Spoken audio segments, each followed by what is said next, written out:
नमस्कार, मैं हूं आपके साथ अनुष्का और आप देख रहे हैं द मीडिया टाइम्स न्यूज। आइए रुक करते हैं आज की खास खबर की ओर। नमस्कार, आप देख रहे हैं the media time .live। Maharashtra विधानसभा चुनाव में कितनी सीटों पर चुनाव लड़ेगी बीजेपी, जानिए महायुति में सीट बंटवारे का फॉर्मूला। लोकसभा चुनाव के बाद महाराष्ट्र में विधानसभा चुनाव की तैयारी शुरू हो गई है। राजनीतिक पार्टियों ने सीटों के बंटवारे को लेकर आपसी चर्चा शुरू कर दी है। सीटों के बंटवारे को लेकर महायुति में आरंभिक रूप से चर्चा हुई है। आइए जानते हैं कि बीजेपी ने कितनी सीटों पर अपनी दावेदारी पेश की। लोकसभा चुनाव में महाराष्ट्र में महायुति को शिकस्त मिलने के बाद अब गठबंधन ने विधानसभा चुनाव की तैयारी शुरू कर दी है। सूत्रों का कहना है कि महायुति की पार्टियों के बीच चुनाव लड़ने के लिए सीटों के बंटवारे को लेकर प्राथमिक स्तर पर चर्चा हुई है। बीजेपी महागठबंधन में सबसे ज्यादा सीटों पर चुनाव लड़ने की तैयारी में है। सूत्रों के मुताबिक बीजेपी राज्य की 288 सीटों में से 155 सीटों पर चुनाव लड़ने की तैयारी कर रही है।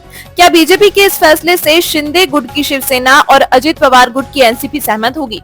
यह भविष्य में साफ होगा, लेकिन अभी से ही सीटों को लेकर पार्टियों के लिए बीच में दावेदारी शुरू हो गई है। सूत्रों के मुताबिक महागठबंधन में शुरुआती चर्चा के मुताबिक बीजेपी ने सबसे ज्यादा सीटों पर दाव किया है। सूत्रों के मुताबिक बीजेपी आगामी विधानसभा चुनाव में 155 सीटों पर चुनाव लड़ने जा रही है। मुख्यमंत्री एकनाथ शिंदे के नेतृत्व वाली शिवसेना 60 से 65 सीटों पर अपने उम्मीदवार उतारेगी। उप मुख्यमंत्री अजित पवार की पार्टी एनसीपी के लिए 50 से 55 सीटें छोड़ने पर भी विचार किया जा रहा है। चर्चा है कि महागठबंधन में 3 सहयोगी दलों के लिए 15 सीटें छोड़ी जाएंगी।